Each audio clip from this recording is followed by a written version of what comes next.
Dear children, what I want to share with you today is viscosity. Myself, Dr. DIGNA VARGHESE. Viscosity. Viscosity is a measure of fluid's resistance to flow. Viscosity denotes opposition to flow. It describes the internal friction of a moving fluid. Internal friction varies from liquid to liquid because the strength of intermolecular forces also varies from liquid to liquid. A fluid with large viscosity resists motion because its molecules makeup gives it a lot of internal friction. Viscosity is therefore a relative property. Viscosity of a liquid. Viscosity is a property of liquid that we know. It is a property of internal resistance to flow which arises due to the intermolecular forces that hold its layers together, thereby oppose the movement of layers past one another. Some liquids flow easily. For example, petrol, kerosene, ether, oil, water. When these liquids are poured in a floor, it will flow easily. Such type of liquids called less viscosity liquids or low viscous liquids. That liquids which are less resistance to flow, that can flow easily without any resistance. Other liquids show a reluctance to flow. Example, glycerol, honey. Such liquids which are greater resistance to flow. We know honey, when poured from a bottle to another bottle or a spoon, you can see how slow its flow. So such liquids which are greater resistance to flow, that means the liquids flow not very easily.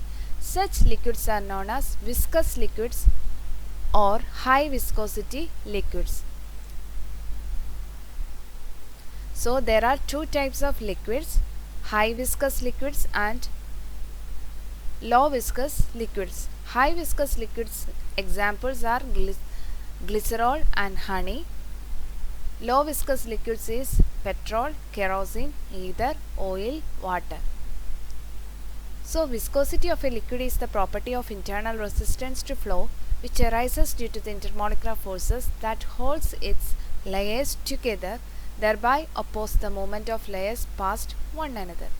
Now we are discussing viscosity in detail.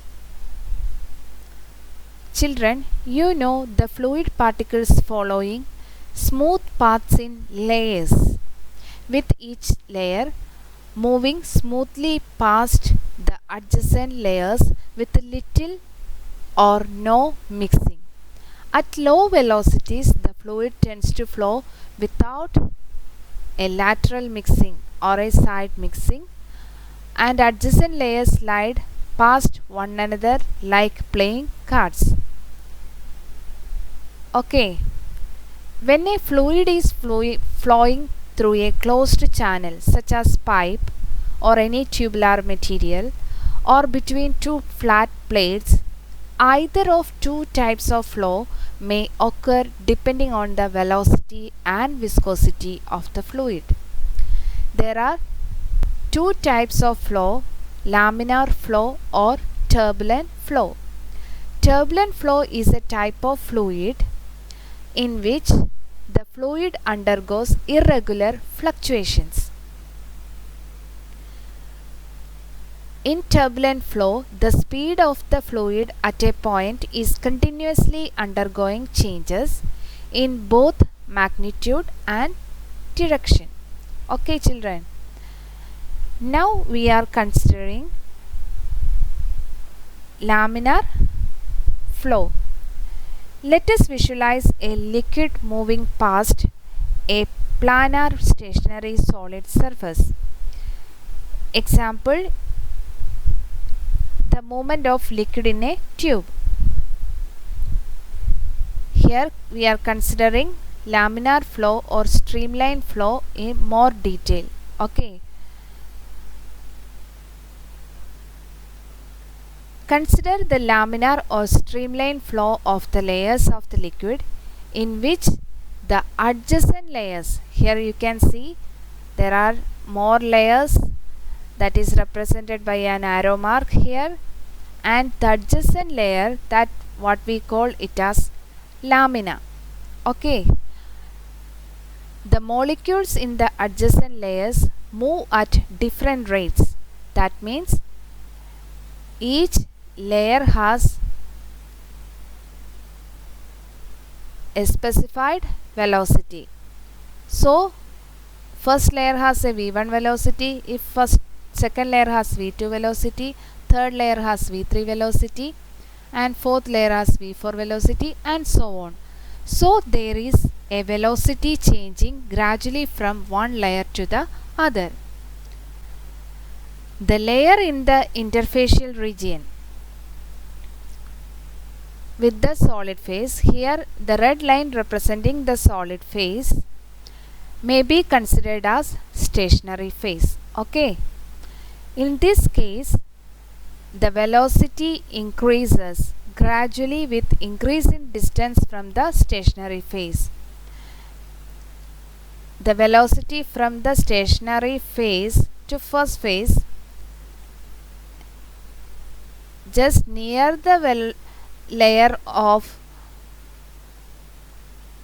stationary phase, the first layer may be velocity 0, considered as 0, and go on. Here first layer, say we specified as v1 here, and the second layer is v2 here and v3, and considering the 4 layers, then v4 is greater than v3, greater than v2, greater than v1.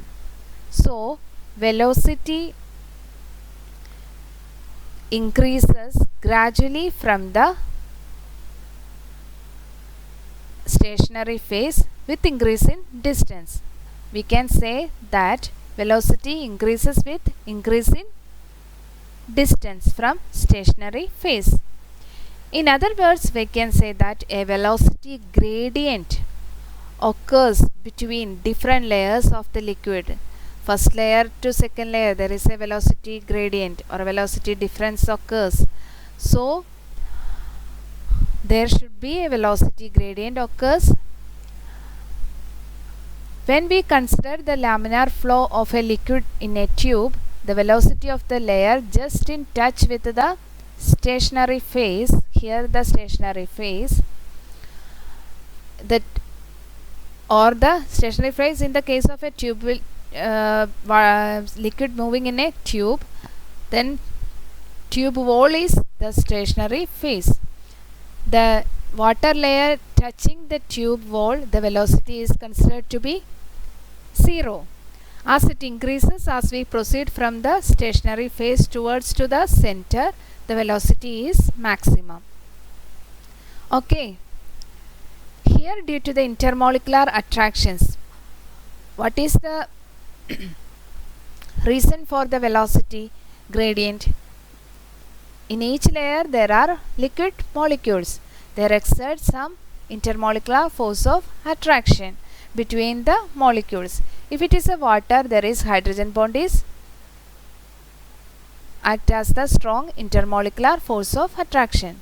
So in this experience or in this example, the molecules of any one moving layer tend to impede the movement or hinder the movement of the molecules in the adjacent first layer. Here the velocity is less than the second layer. So this molecular layer moving, this velocity is higher. Okay, so it is moving faster than the first layer. So this particular layer, the first layer, always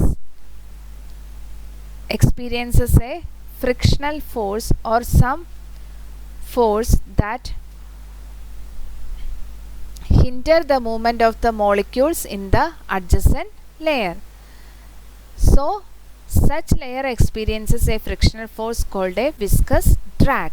Okay children, there exists a viscous drag from the adjacent slower moving layer.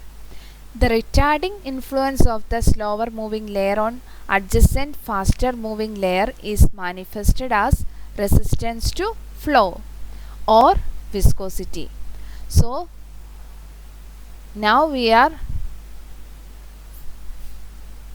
discussing viscosity in detail. We are considering laminar or streamline flow. We are considering a tube here. In this, water molecules are flowing. Each layer have different velocity when compared to the stationary phase. The adjacent layer, what we call, that is lamina, and due to the difference in the velocity, the slow moving layer should impede or hinder the movement of the adjacent moving layers molecules. So there is a restriction to flow continuously or flow easily. That is what we called a viscous drag, and the property resistance to flow, that particular property of a liquid is known as viscosity.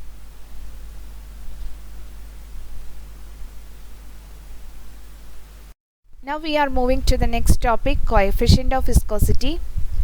Children, you can see a picture given here, that is velocity gradation in laminar flow or a streamline flow of a liquid. Here you can see the area of the layer is given by A. We are considering the two layer only here, and it is separated by a distance dz. Okay children, and the velocity of the layer is u and u plus du. Consider the velocity gradient between two layers is du by dz. To maintain the flow against the viscous force, if each layer has a flow, to flow maintain, we have to, or the liquid molecules experience a force against the viscous force between the two layers in a direction opposite to the direction of flow. Okay, and this is force is directly proportional to area of the liquid in contact or layer in contact, and the velocity gradient, it is also depends upon the velocity gradient du by dz. The force, viscous force, which is used to maintain the flow against the viscous force, which depends upon the area and also the velocity gradient between the two layers. Therefore F is equal to A into du by dz, where here the term proportionality constant, which is known as coefficient of viscosity, and which is characteristics of the liquid under consideration. Okay, if A is equal to 1, if A is equal to 1, then du by dz, area of the layer is 1, and the velocity gradient du by dz is 1, also 1, then F is equal to what? Eta. Okay. Therefore we can define the coefficient of velocity in coefficient of viscosity of a liquid is defined as the force per unit area, force per unit area required to maintain the unit difference of velocity between two parallel layers of unit length apart. Okay,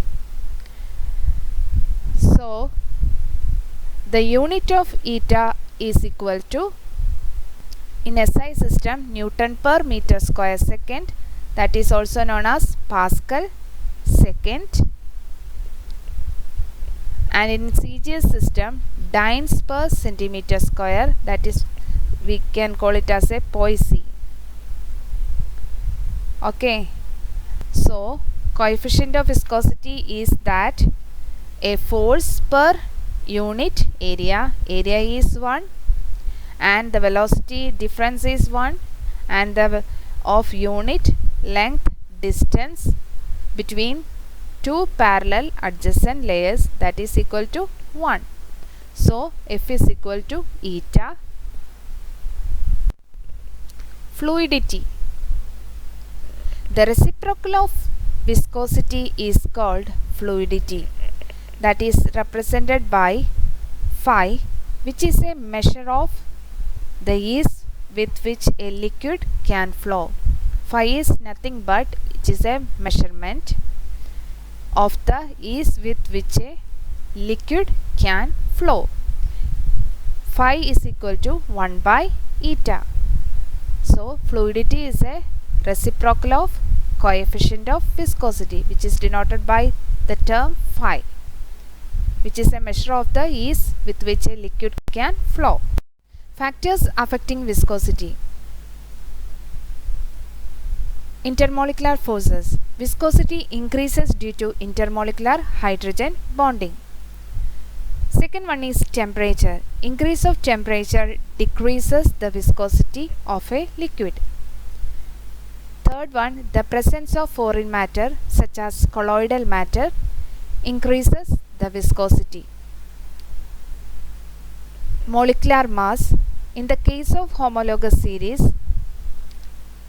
for example, methane, ethane, butane, like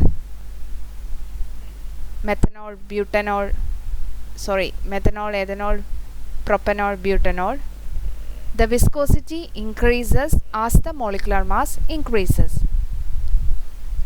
Nature of molecule.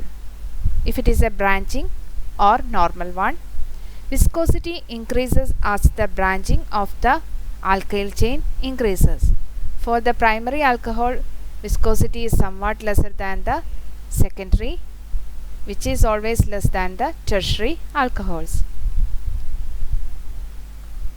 So these are the major factors that affects viscosity. Viscosity varies with intermolecular forces. Here you can see viscosity of various liquids and its viscosity values are given in this table. The unit is millipoise. This experiment is done at 293 Kelvin. Okay, temperature is constant here, and different liquids are taken. For water, it's 10.08. In the case of water, there is intermolecular hydrogen bonding exists, and in the case of ether, there is no such intermolecular hydrogen bonding, so its value is only 2.33. And for acetone, also no strong intermolecular force, so its value is 3.29. In the case of methanol, some hydrogen bonding exists between this oxygen and neighboring methanol's hydrogen atom. Okay, so its value is somewhat higher than when compared to acetone, that is 5.93. And ethanol, when compared to methanol and ethanol, they are come under the same homologous series, and its molecular mass of ethanol is higher than methanol, so its value is increases to 12. And here also there is intermolecular hydrogen bonding exists, which is stronger when compared to methanol also. And in the case of aniline, its value is 44.67. Here also some intermolecular hydrogen bonding exists. In the case of benzene, there is no such bonding occurs, so its value is decreases when compared to aniline. it is about only 6.47. And for acetic acid, you can see it's there is a OH group here, so it can form definitely a hydrogen, intermolecular hydrogen bonding with the neighboring acetic acid molecule, so its value is 12.20. And its chloroform, there is no such bonding occurs, so its value is decreases as 5.63. Carbon tetrachloride is its value is 9.68. And for nitrobenzene, its value is 20.13. Here also some bonding occurs. And in the case of glycerol, we know here for glycerol there is 3 hydroxyl groups are present, so it forms a strong intermolecular hydrogen bonding with the neighboring glycerol molecules, so its value is very high, it's about 10,000, that is 1 into 10 raised to 4. The very high value for glycerol is a consequence of larger molecular size and also the extensive intermolecular hydrogen bonding. Okay. And for ethyl acetate, its value is about 4.55. And another one is ethylene glycol, its value is 200. Its value is also higher due to this 2 OH groups and show extensive intermolecular hydrogen bonding between the neighboring molecules. So as examination, close examination of the so many liquids shown here in this table, the coefficient of viscosity is higher in the case of liquids with a strong intermolecular attraction. If the intermolecular attractive force is stronger, a flow tendency of a mobile layer will be checked by the attractive force exerted by the stationary layer. This what we call as there is a increase in viscosity, or it is more high viscous liquids than other liquids. Okay. Viscosity varies with temperature. We know temperature is a function of energy. Increase in temperature, increase in energy. So the molecules in the liquids will get, if the temperature increases, energy will also increases between the molecules. So this energy they use to overcome the intermolecular force of attraction between the molecules, and so the layer can move past over one another. Okay, by overcoming the intermolecular attractive force. As a result, one liquid layer is able to slip past another with more ease. So viscosity decreases. Due to this, viscosity decreases temperature as the temperature increases. Temperature is a function of energy, and energy increases between the molecules. This energy is used to break the intermolecular force of attraction between the molecules. By overcoming the intermolecular force of attraction among molecules between the layers, so these molecules can easily move past over one another. So we can say that as temperature increases, viscosity decreases. Okay. Then here, according to Arrhenius equation, the temperature dependence of viscosity is given by eta is equal to A into E raised to E by RT. Eta is the coefficient of viscosity, A and E are constants, characteristics of the liquid, T is the temperature in Kelvin, R is the universal gas constant. Here E is called the activation energy for viscous flow. Taking logarithm on both sides, we get ln n is equal to ln A plus E by RT. In normal logarithm, we get log eta is equal to log A plus E by 2.303 RT. Log eta we can plot against 1 by T. We get a linear plot of log eta against 1 by T. Here we can get a slope from here, and which is equal to the value is E by 2.303 R. Okay. The plot is in fact a linear for most of the liquids. If eta 1 and eta 2 are the viscosities of liquid in Kelvin, and T1 and T2 are the temperature corresponding to this, we can get log eta 1 by eta 2 is equal to E by 2.303 R into T2 minus T1 by T1 T2. This equation can be used to calculate the activation energy, that is E for viscous flow of a liquid. Thank you for your attention.